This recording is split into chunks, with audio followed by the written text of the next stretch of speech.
Hey, Slater Crusaders, welcome to our special, The New War on Terror. Today's special is about how you are a terrorist. You probably didn't know that. It may come as a bit of a surprise, but in the eyes of the deep state, in the eyes of permanent Washington, you are the enemy. In the eyes of the left, you are the terrorist. And you will ultimately be stopped. We were told that the Patriot Act was going to be used against enemies abroad. How many people at the time thought that the Patriot Act would ever be used against us? And things like the Patriot Act. Do we ever think that would be used against the domestic terrorist? That's you. First, the Patriot Act was about Muslims and Al-Qaeda. Then it was used to target Muslims in America. Then it was used against white supremacist murderers. And then moms at school board meetings. Remember back in 2022, this is right after COVID or during COVID, and schools weren't out of session, so there was teaching done in the house, and parents would walk by their kids' bedroom and be like, what's going on? What are they teaching you? Exactly. So parents got fired up for the first time in a long time, and conservatives went to the government to speak their mind directly. And the National Association of School Boards, they wrote a letter to the Attorney General asking for these parents to be investigated. The letter to the DOJ accused parents of domestic terrorism and hate crimes. And that's how these threats should be classified. These heinous actions are equivalent to a form of domestic terrorism and hate crimes, encouraging the DOJ to use domestic terrorism laws against them, Patriot Act being one of those.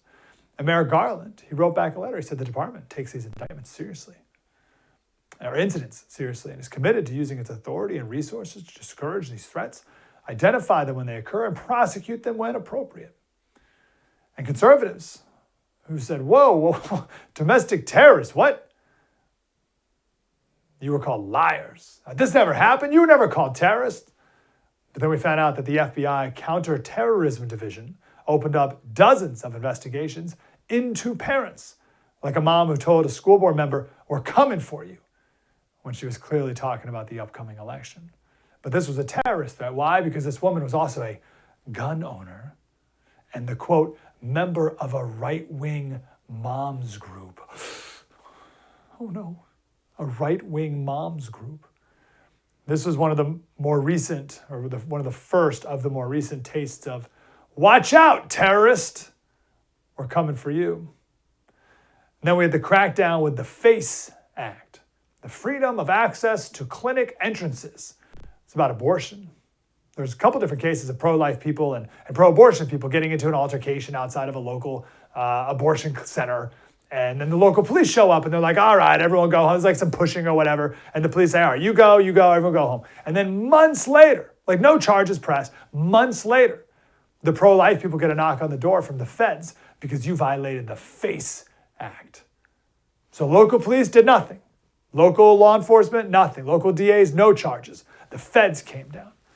All the way to 89-year-old Eva Edel. When she was a little girl, her family was put in a communist concentration camp with the Soviets. They were able to escape. She made it to America, and she's been a pro-life activist. She and some other pro-lifers blocked the entrance to a center. They were later arrested, again, not by local police, but charges by the feds. Case is still going. They're indicted, charged, guilty. Sentencing has yet to happen. Most of the people, for her at least, most of the people around her got about 2 years in jail. Terrorists. Just the other day, we did a special on freedom of speech. Now in England, it does not exist. There's no such thing. People are going to jail for saying things online that, this is the quote, might incite racial hatred. Not even a crime, but might incite racial hatred. If you say that, you have no freedom, you'll go to jail. You have no freedom of that type of speech. Now, the only reason we don't have that quite here in America yet is because we have the Second Amendment. They don't over there, which poses a bit of a challenge to the statists. Guns are the thing holding them back. The statists, they can't crack down on you entirely. They can't come down on you with an iron fist like they want because people have guns. So they've had to take a different approach. And they've taken it. Neil Postman made this point years ago, that we think of totalitarianism as George Orwell's 1984, with the heavy hand of Big Brother, the heavy hand of government. But Neil Postman said the bigger concern is Aldous Huxley's Brave New World, another dystopian book that's not as popular as 1984, but Postman's brilliant analysis, he says what Orwell feared were that the government would ban books. What Huxley feared was that there would be no reason to ban a book, for there would be no one who wanted to read one. Orwell feared that there wouldn't be enough information. Huxley feared that we would drown in a sea of irrelevant information. Orwell feared we would become a captive culture. Huxley feared we would become a trivial culture, preoccupied with nonsense. In 1984, the people are controlled by inflicting pain. In Brave New World, the people are controlled by inflicting pleasure. Think about it. That's brilliant. Absolutely brilliant. What a difference, right? 1984, people are controlled by inflicting pain. In Brave New World, people are controlled by inflicting pleasure. The statists can't crack down on us, but they can do the opposite. They can pleasure us and entertain us and distract us just enough while they take your rights and freedoms away from you. In the meantime, we don't even know. Plenty of ways that they can control us, taking that route. They can make a generation of kids illiterate, make a generation of kids unable to think for themselves. We could take a whole country and feed them propaganda, make them dead on the inside, because you can't think. You can't think. What are you? They could tear down our statues. They could tell us that America's evil. And if there's anyone left who dare defend the truth, well, that's when they have the big guns. That's when they'll call you a terrorist, a domestic terrorist.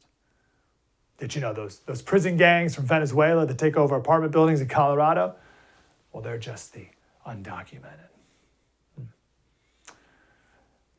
You're probably not ready to be labeled a domestic terrorist. We're going to tell some stories today from real people who have been called these things. They never saw it coming. Who would? Why would you? You've lived your whole life in this country. You've never been like the terror. I'm not a terrorist. Like, you're sitting here watching. You're watching right now. You're like, I got a text from an old friend of mine. And he said, "Dad, I'm coming over. We're going to watch the football game." And his dad said, "Son, I can't wait to watch the game, but I'm watching this show on the first TV first, and the game will have to wait." And my buddy sent me a text being like, "Hey, man, I wanted to watch the game with my dad, and you got in the way." I say that because you're probably watching this right now, and you're like, "I'm not a terrorist." Yeah, either way, any of the guests we have on today. They never thought they were terrorists. One of the guys we're going to have coming on in a second, he got arrested for something he posted on the internet 5 years prior to when the feds showed up at his door. He's like, "What? What are you talking about? I don't know what you're talking about." So you're probably not ready, emotionally, spiritually, to be called a domestic terrorist. But it's already happened to people. They weren't ready for it either. If I may, we're also not ready enough to help our fellow domestic terrorists. To quote that 89-year-old Soviet prison camp survivor who survived the Soviet camp but will probably die in an American prison, she said, "When we were rounded up to be killed," she was a little girl, she was 6 years old. "When we were rounded up to be killed, we were placed in cattle cars, and our train was headed towards the extermination camp. What if, at that time, the citizens of my country would have overcome their fear? What if a number of them stood on those railroad tracks between the gate of the entrance to the death camp and the train? The train would have to stop. And while the guards on those trains would be busy rounding up the ones that were in front of the train, another group could have come in, pried open our cattle car, and possibly set us free. But nobody did." Are you ready to? Maybe you can't fully be ready to unless you realize exactly what's at stake, unless you realize how close you are to being called a domestic terrorist. We'll prove that it can happen here. It has happened here. We'll talk to some domestic terrorists next, right here on the First TV.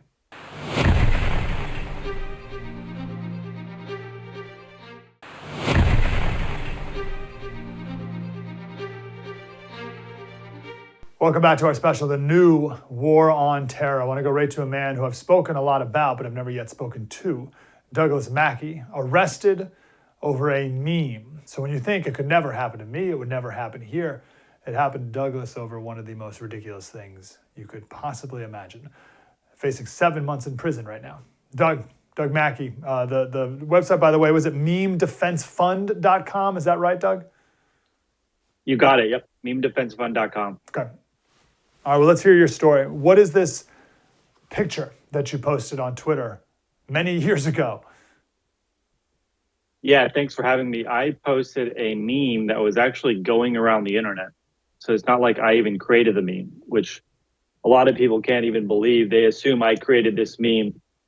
It's a picture of like a woman, like a Democrat woman. And it says, text your vote to a certain number, like 59925. And you could avoid the line, skip the line, vote from home. And so I posted this meme on Twitter and basically thought nothing of it. And it sort of blew up a little bit, went in the news, and then forgot about it for 5 years until I was arrested in January of 2021, 7 days after Joe Biden was inaugurated. Okay, there's so many key points here. So you posted this just before the 2016 election. Nothing happened until right after Joe Biden won the 2020, or took office after the 2020 election. That's incredible right there. But I didn't even know you didn't even make this thing. I assumed you made it. Who made it? Exactly. So I'm not even sure exactly who made it. They think they found some people making these memes, but it could have been a whole number of people in these DM chat groups on Twitter. However, these were spread on 4chan. These were posted on Facebook. These were basically floating around the whole internet. For some reason, the government came after me on a 10-year federal felony for posting the meme.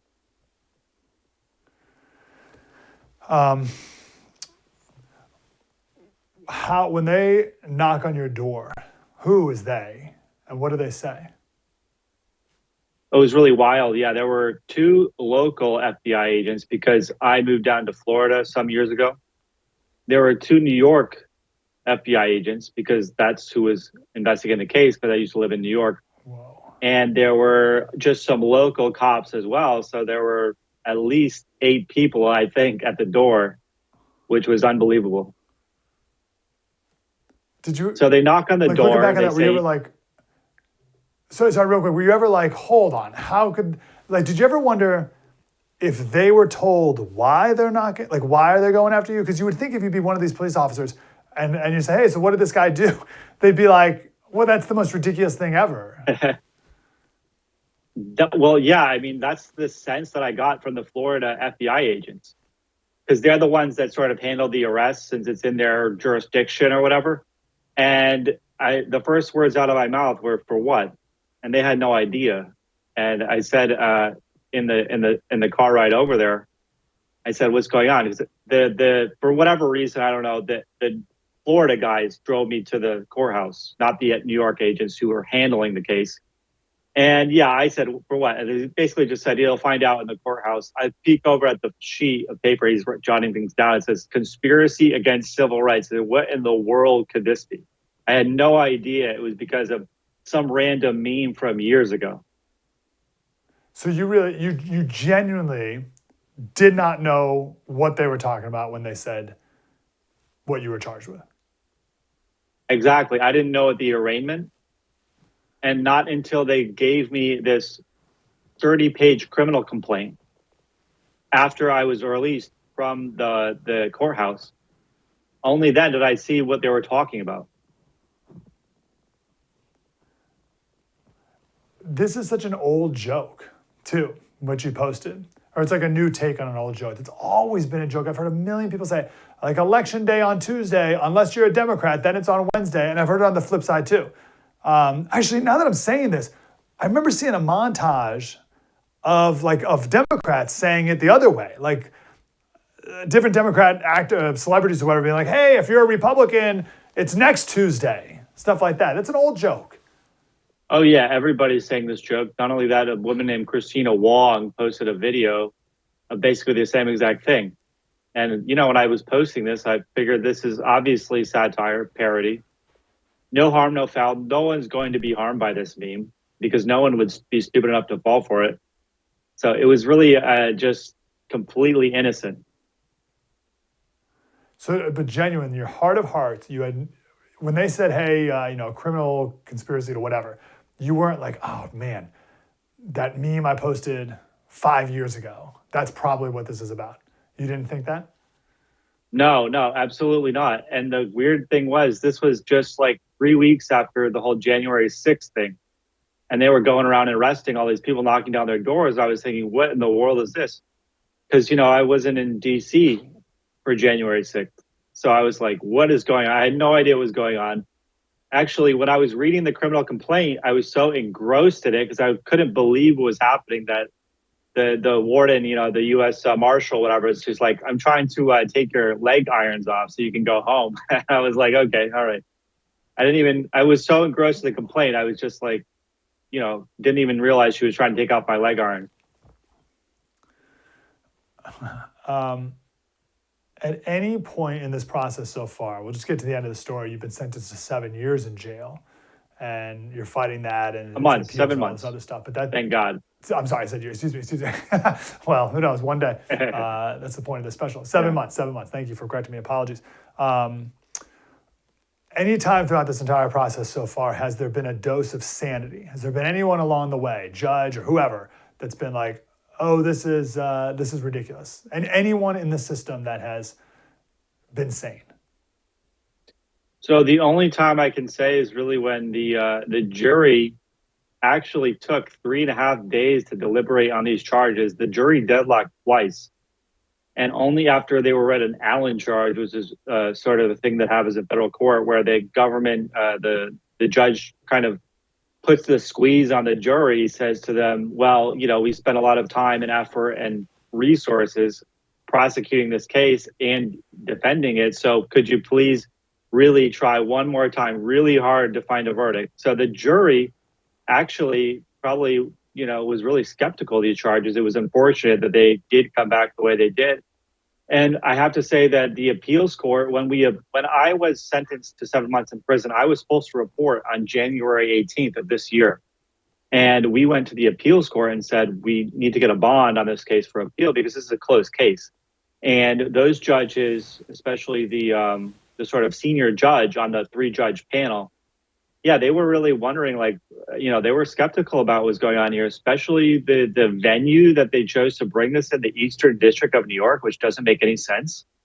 And so, yeah, those judges, absolutely, they were skeptical of this case. I thought we had a strong motion to dismiss, and the judges were fair to it. But ultimately, I think we have a really strong appeal, and I think that sanity will eventually win out. This is a thing that could go to the Supreme Court. This is a very fascinating question on free speech and satire, and certainly government overreach. What is the moral of the story for everyone watching right now for you? So the moral of the story is we have a federal government that is so large, so powerful. The federal criminal code has exploded over the past 50 years. And basically, if that becomes politically weaponized, then we're in big trouble because they can twist these statutes and they can distort these statutes any way they want to go and get people. We already seen this happen on J6, and they were overturned at the Supreme Court because they tried to bring these crazy 20-year federal felonies that didn't match the crime. So this is what's going on. The only thing saving us, so to speak, where we can kind of get some sort of restitution is the court system. And hopefully that holds up, but we see what's happening in the elite law schools, and those people who are sort of indoctrinated into this woke system of thinking are becoming prosecutors. They're becoming judges. They're going to become appellate judges, Supreme Court judges. So I think that the bottom line here is we have to get engaged and fight this fight at all levels of government. And I think that, November will be a big election for President Trump gets in there, because if they turn this over to the Supreme Court, then goodbye First Amendment. The First Amendment is written down on a piece of paper, and if we don't enforce it, if we don't uphold it, if we don't have law schools that believe in it, then it just becomes a dead letter. You were charged or accused of subverting the 2016 election. And even the government admitted that there's no evidence that you changed a single vote or prevented a single person from voting, or that any of the 4,000 people who actually texted that number were doing it anything beyond just like, well, I wonder what happens if I text this. What were you actually charged with? Exactly. So I was charged under a 19th century statute. The KKK Act is called, as a nickname, conspiracy against civil rights for attempting to injure, oppress, intimidate, or threaten anyone in the exercise of their civil rights. In this case, it would be voting. So this statute was written for, obviously, KKK going on the roads and beating people up, or even threatening them, killing them for going to the polls or exercising their free speech, whatever. And since then, the courts have allowed it to be used as sort of ballot tampering and stuffing ballot boxes or destroying ballots. But it's never been used because someone said something or published something or shared a meme. Never been used that way. So that's obviously a key part of our appeal, is that this is a completely novel prosecution that doesn't fit the statute. I admire your still faith in the justice system, as you've, I believe, been hurt by it this far, but you still have some to go. So I'm grateful that you have some hope left. But alas, this costs a lot of money. How can people support your effort to, as I've said, potentially bring this all the way up to the Supreme Court? Yeah, thank you. The best way to support me would be at memedefensefund.com. And if for some reason, you don't want to give your information to Stripe or whatever, there are other ways to donate at douglassmackey.com. That's with 2 S's, douglassmackey.com. Beautiful. Doug, man, keep it up. Let's stay in touch. Keep us up to date on how it's going. Thank you so much. Appreciate it. I appreciate you. Oh, man. Think about it. I don't even know what the most crazy part about that is. Maybe it's the 5 years later part. That might be it. So Kamala wins and whatever, and now they come back for something you said years ago. Man. Mike Slater, First TV. Spread the word.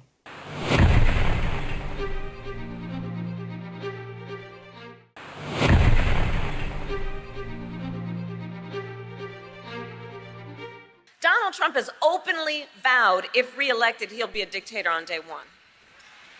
That he will weaponize the Department of Justice against his political enemies. Okay, let's focus on that last one. The first one's ridiculous, and we all know that. But that second one is extra important to focus on. Jeffrey Clark is here. He's a former U.S. Assistant Attorney General, now Senior Fellow at the Center for Renewing America. He was indicted over the 2020 stuff. He was one of the 18 people alongside Trump who were indicted in those RICO charges in Georgia. Jeffrey, how you doing, sir? Good. How you doing, Mike? Good to be here. Good. What was the exact indictment against you? What was the claim? The claims are really quite silly, and I don't think a lot of people understand this. So there's a claim that I participated in a vast Georgia RICO conspiracy to steal the 2020 election for Donald Trump. And they have no evidence of that whatsoever. They assert everyone who they want to put into this one indictment that they're participants in a conspiracy. And then, we're forced to try to extricate ourselves by saying, what evidence do you have of a conspiracy? And all they'll really tell us is, well, we'll show you at trial. But the point is, they should have to at least have some basic allegations that put you on notice of why they think that multiple people were conspiring. And then the second thing is that I engaged in something that we really cannot find any prior examples of in Georgia law or elsewhere, which is that I engaged in an attempted false writing.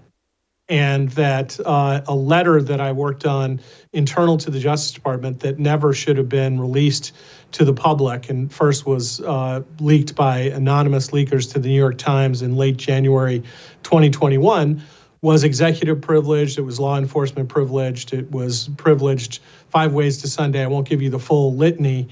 Nevertheless, this letter was released, and the argument was that I was attempting to lie in the letter, even though the letter never left the Justice Department or the Oval Office.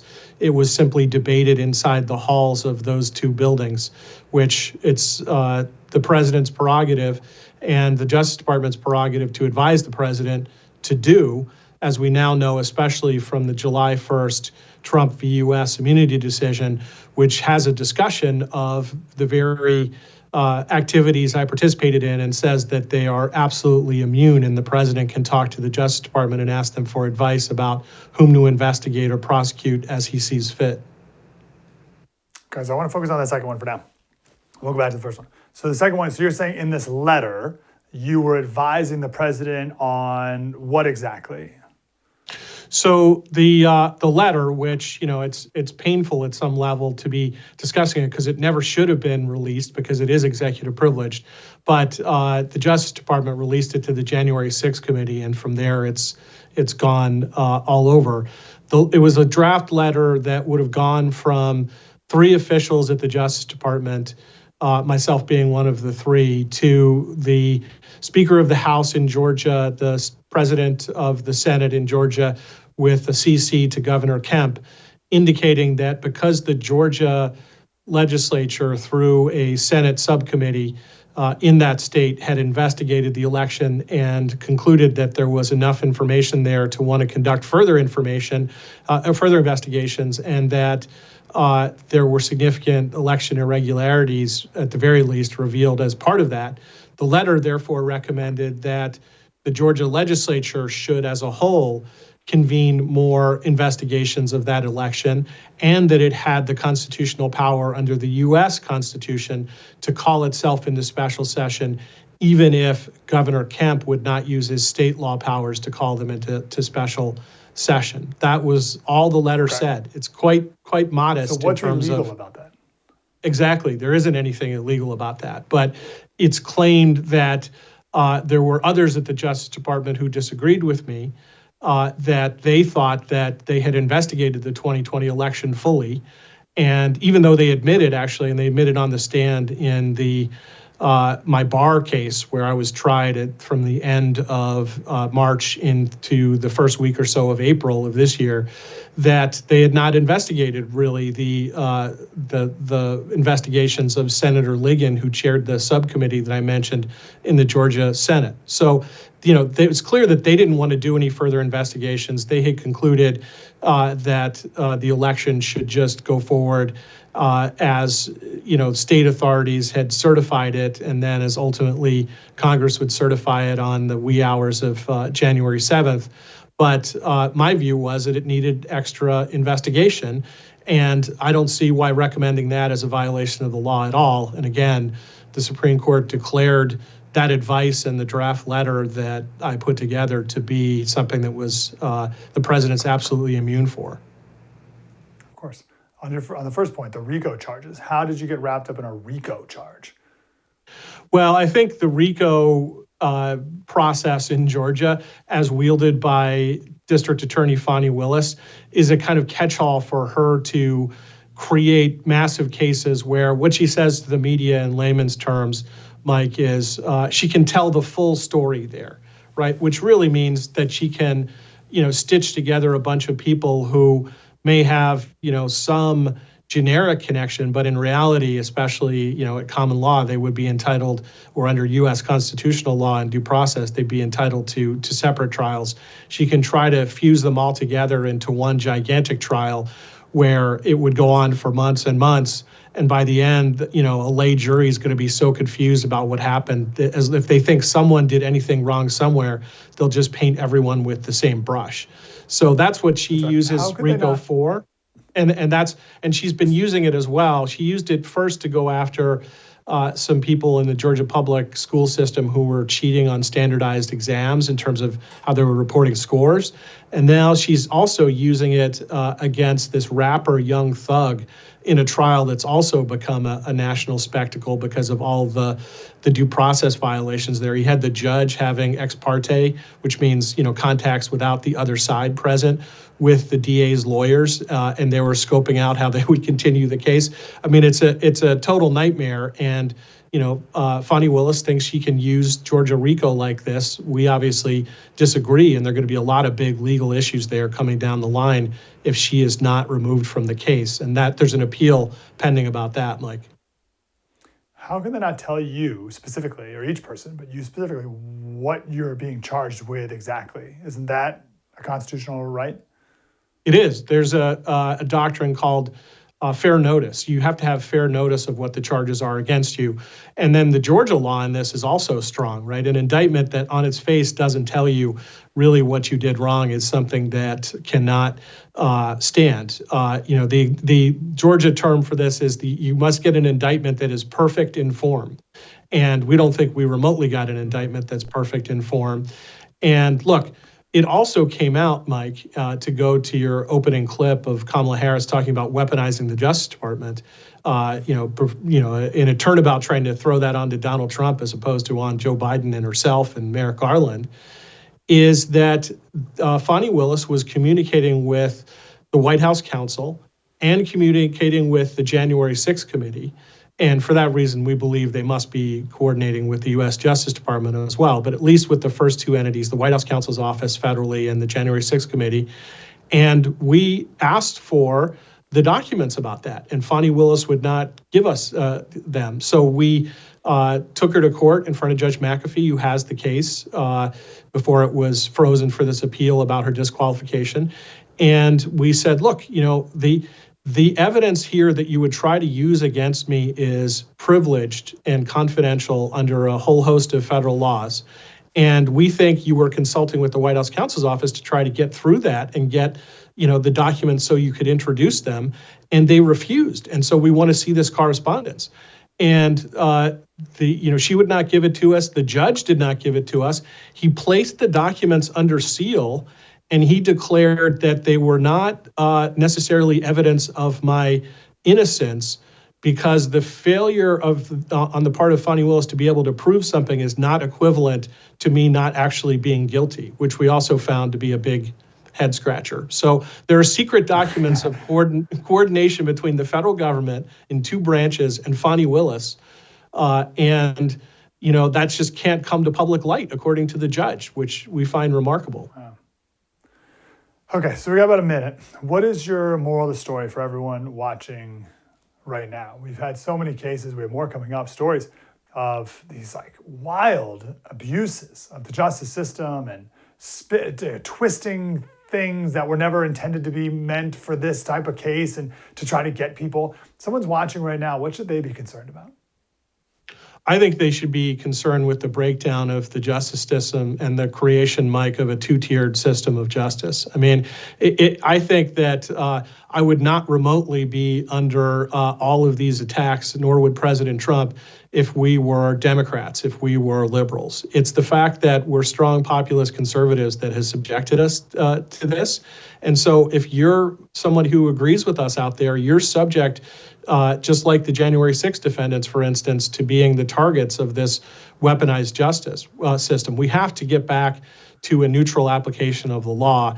And we also have to get away from something which I think is a big driver of this, which is the idea that somehow President Trump and his administration, which actually brought us a lot of peace and prosperity, were unique threats to the republic. And so therefore, if you're in a world involving Trump or adjacent to Trump, all the rules are out the window and we have to try to find some way to nail you. I think that's very dangerous. That's a communist legal proposition. It's not a proposition of American constitutional law. Yeah, we'll get to that. We'll find the crime. Jeffrey Clark, Senior Fellow, Center for Renewing America. Jeffrey, thank you very much. Keep up the fight. Thanks a lot, Mike. More coming next. We'll talk about the TSA and Tulsi Gabbard. And also, as just mentioned, we'll talk about some of the J6 defendants as well. It's coming up next right here on The First TV.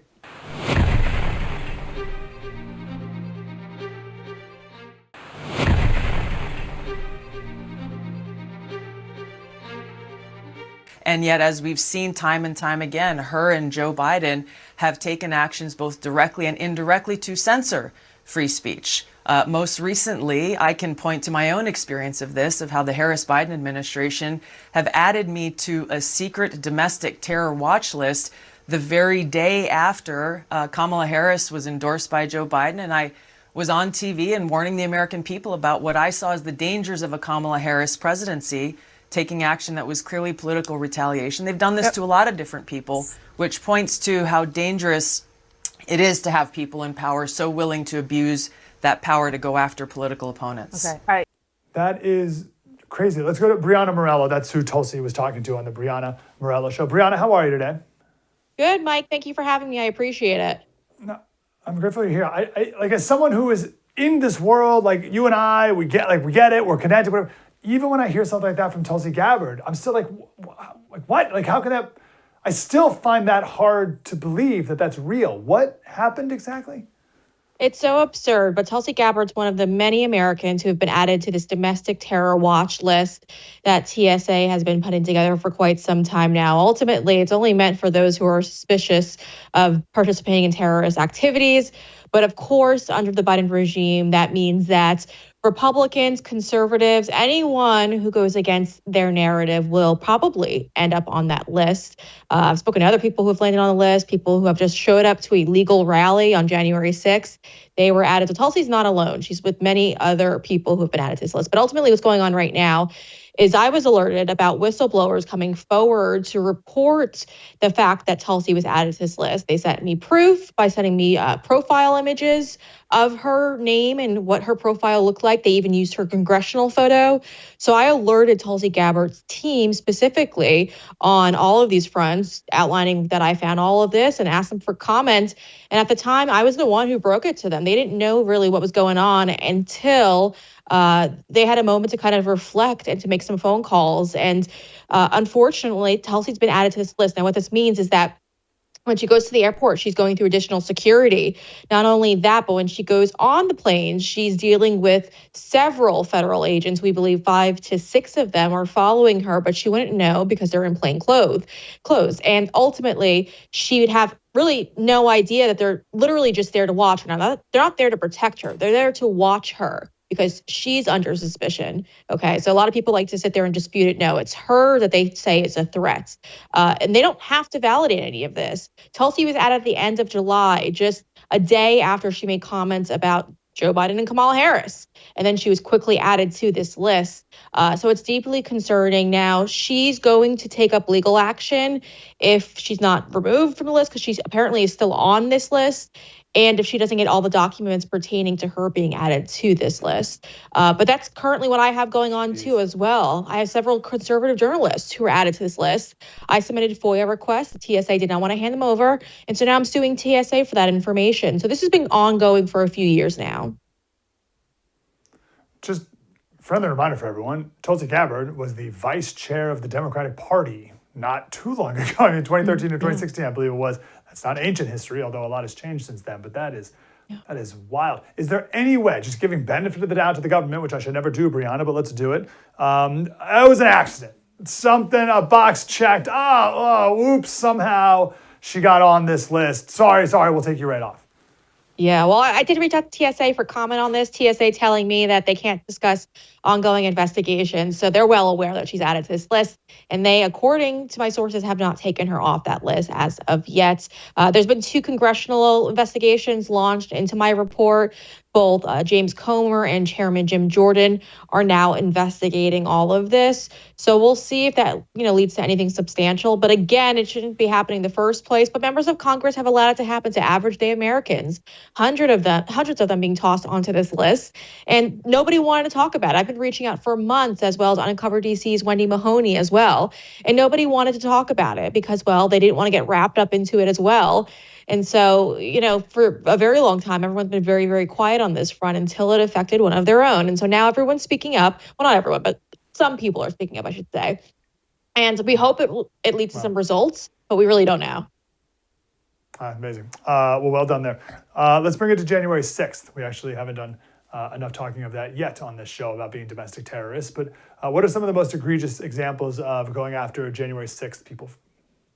Yeah, there's been so many. Thankfully, we have great independent reporters like Steve Baker over at The Blaze who kind of dissect this. He sat in the Oath Keepers trial, I should cite.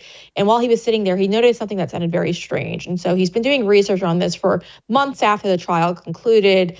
And he was able to prove that not in court, though, of course, so they don't want to have any of this enter the courtroom as of yet. But he was able to prove that the DOJ, 2 witnesses they put on the stands, which were Capitol police officers, were actually lying. They said, one of them said he witnessed something that he didn't actually witness because, well, he wasn't in the area that he said he was in. They actually have the footage of him being in another location in Congress. And so they know that his testimony was a bunch of lies, and the DOJ won't even comment on it, neither will the judge.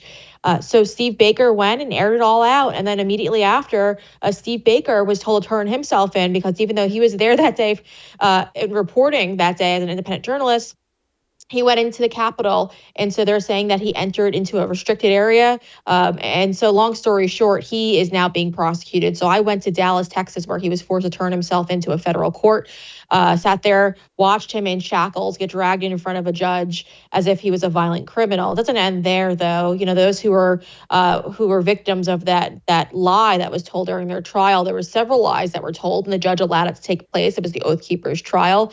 Many of you guys are probably familiar with it, because Stuart Rhodes, the former founder of the Oath Keepers, was the main individual who was on trial with others as well. But I mean, he was sentenced to 18 years, even though he did not go into the Capitol. They told a lie that he orchestrated it, but they had zero proof. But if you put it in front of a liberal jury, they'll convict anyone. And then you have Enrique Tarrio, who's sitting in jail now, or prison, I should say, for 22 years because, well, even though he wasn't there that day, the DOJ took text messages out of context and tried to say, because he was a Proud Boy, that he orchestrated what took place as well. And so he's sitting now in a jail for 22 years. Now, Tarrio, before being transferred to prison, was sitting in the DC jail, and he told me specifically that the DOJ pulled him aside, and the DOJ asked him to tell a lie, and that they would go nicely on him. They would go easy on him, I guess I should say, because they wanted him to say that he helped orchestrate January 6th with President Donald Trump. They wanted to use a third-party person who was in between the two of them planning everything out.